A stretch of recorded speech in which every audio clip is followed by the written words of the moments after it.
Qui es-tu? Qui es-tu? Les Blancs célèbrent d'abord leurs penseurs blancs, ensuite les autres.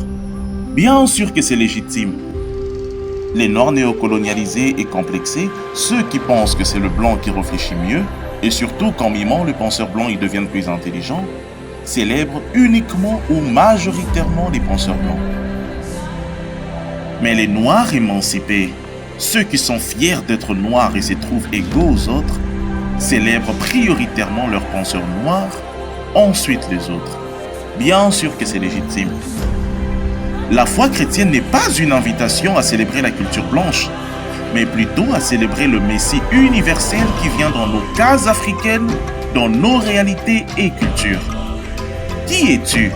Toi si fier de lire et de citer les philosophes d'ailleurs, et non Cheikh Anta Diop, Théophile Obenga, Frantz Fanon, Grégoire Biyogo, Achille Mbembe ou Valentin Yves Moudimbe? Mais qui es-tu? As-tu déjà lu Alioune Diop, désigné par Léopold Sédar Senghor comme le Socrate noir? Non?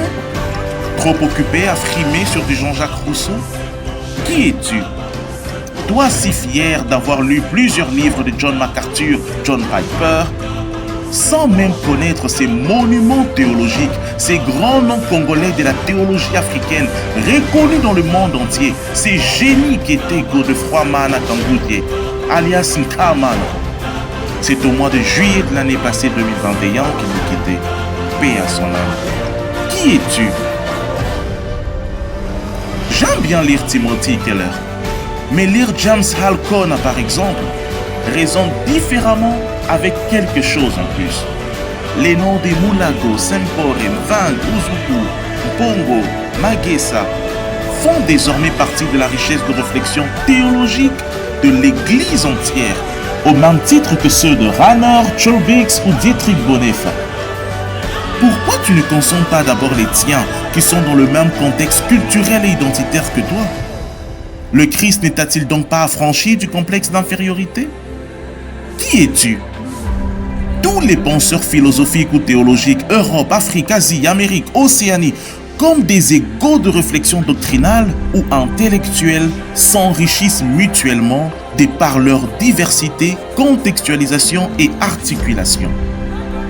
Comprenons-nous bien, l'amalgame étant l'arme défensive facile. Lis tous ceux qui t'enrichissent, peu importe d'où, mais prioritairement les tiens.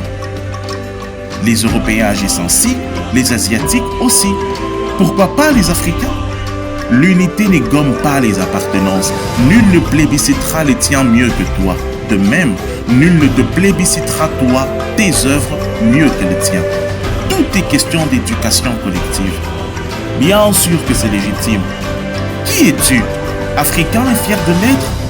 Alors vis, réfléchis et agis comme tel, loin des excuses naïves que les autres n'utilisent pas quand il s'agit d'eux. Nourrir d'abord tes enfants ne veut pas dire que tu n'aimes pas les enfants de tes amis.